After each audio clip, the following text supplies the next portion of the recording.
সাহাবী রাদিয়াল্লাহু তাআলা আনহু এসে বললেন, ইয়া রাসূলুল্লাহ, আমাকে কিছু দান করেন। আ'তিনি শাইআন।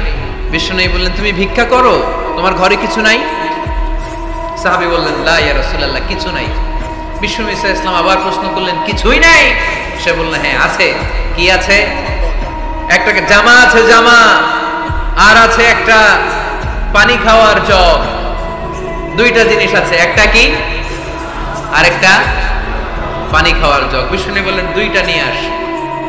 সাহাবী রাদিয়াল্লাহু তাআলা আনহু জামার জগ নিয়ে এসে বিশ্বনবী সাল্লাল্লাহু আলাইহি ওয়াসাল্লামের হাতে দিলেন।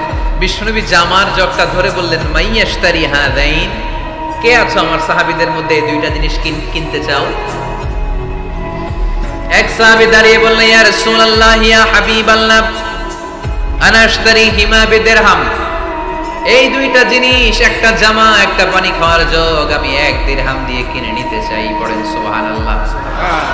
বিশ্বনবী বললেন, 1 দিরহাম তো কম হয়ে যায়, 1 দিরহামের চেয়ে বেশি দিয়ে কেনার মতো যদি কেউ থাকে একটু হাত তোলো।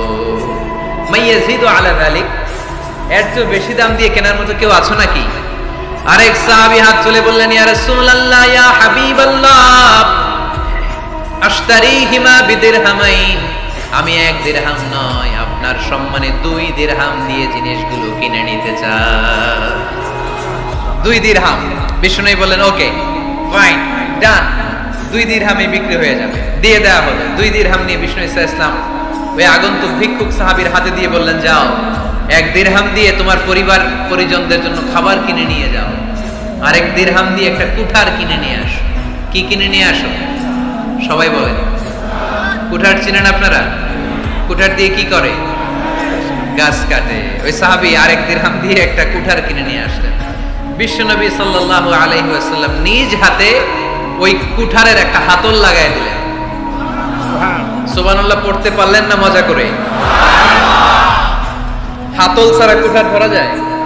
ধরা যায়। বিশ্বনবী কাঠের একটা হাতল লাগায় দিলেন। এই হাতলটা দিয়ে বিশ্বনবী বললেন, try to imagine the attitude of the last messenger Muhammad sallallahu alaihi wasallam. He changed the world for the better and made us better creatures. তার নাম কি? কি নাম? He was Muhammad sallallahu alaihi wasallam.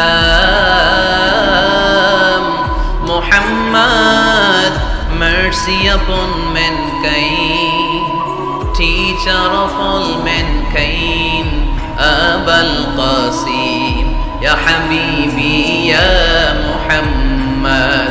Allah পড়েন। He was Muhammad sallallahu alaihi wasallam. বিশ্বনবী নিজ হাতে ওই সাহাবীর কুঠারের ভেতরে একটা হাতল লাগাই দিলেন। ঘটনা মনে আছে নাকি নাশিদ শুনে ভুলে গেছেন? ঘটনা মনে আছে সবার?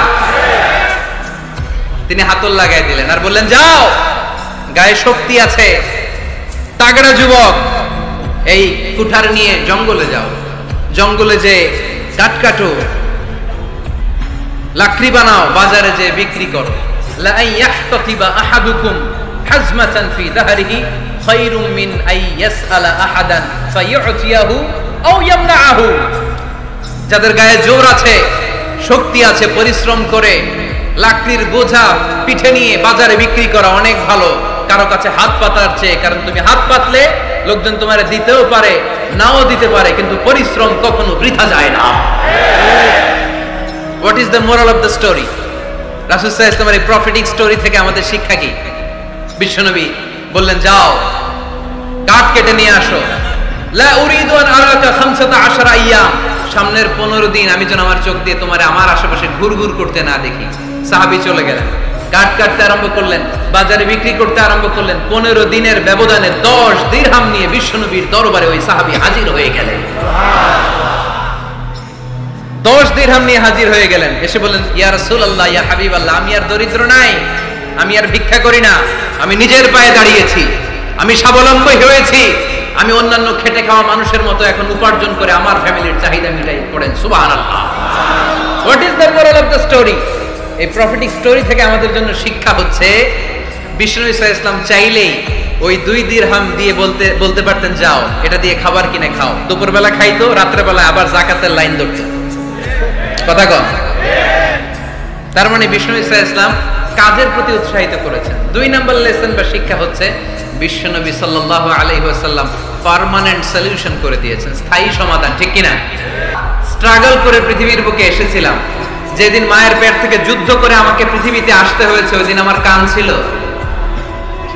এখনকার মতো কানের শক্তি ছিল? এখন যে হাতে শক্তি, ওই শক্তি ছিল?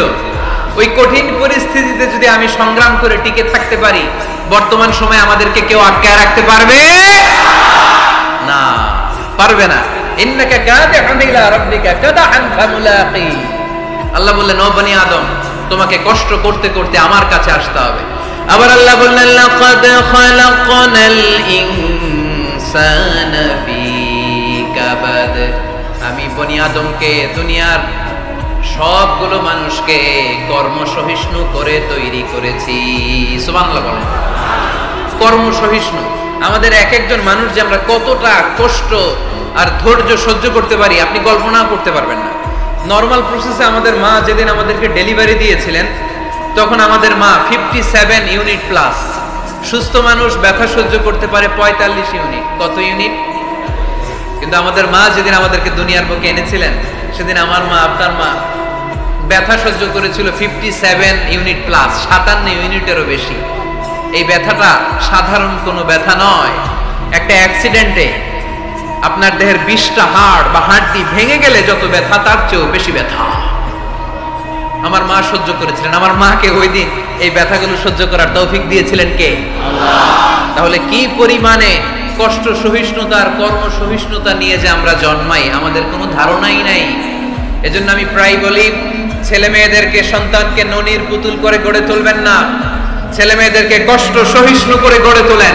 প্রতিকূল পরিবেশে কি করে নিজের অস্তিত্ব জানান দিতে হয়, এমন করে আমরা আমাদের মুসলমান সন্তানদেরকে গড়ে তুলবো। চিল্লায় বলেন ঠিক কি না?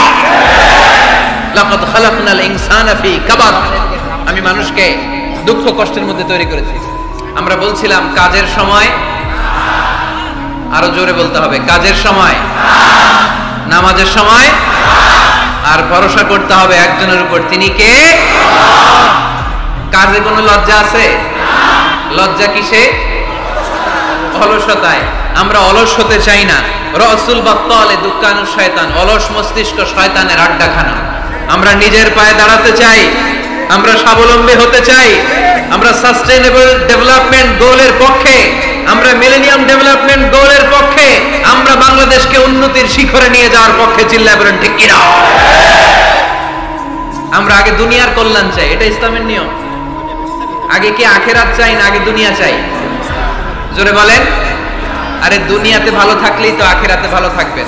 এজন্য আল্লাহ আমাদেরকে শিখালেন, পড়ো রব্বানা আতিনা ফিদ দুনিয়া হাসানা ওয়া ফিল আখিরাতি হাসানা ওয়া কিনা আযাবান নার।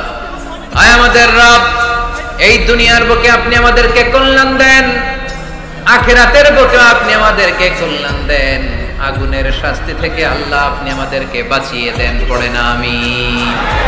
তাহলে আগে দুনিয়া, তবে দুনিয়াকে হৃদয়ে স্থান দেয়া যাবে না। দুনিয়াকে বশ করে হাতে নিব, কিন্তু হৃদয়ে থাকবে আখিরাত। জোরে বলতে হবে ঠিক কি না?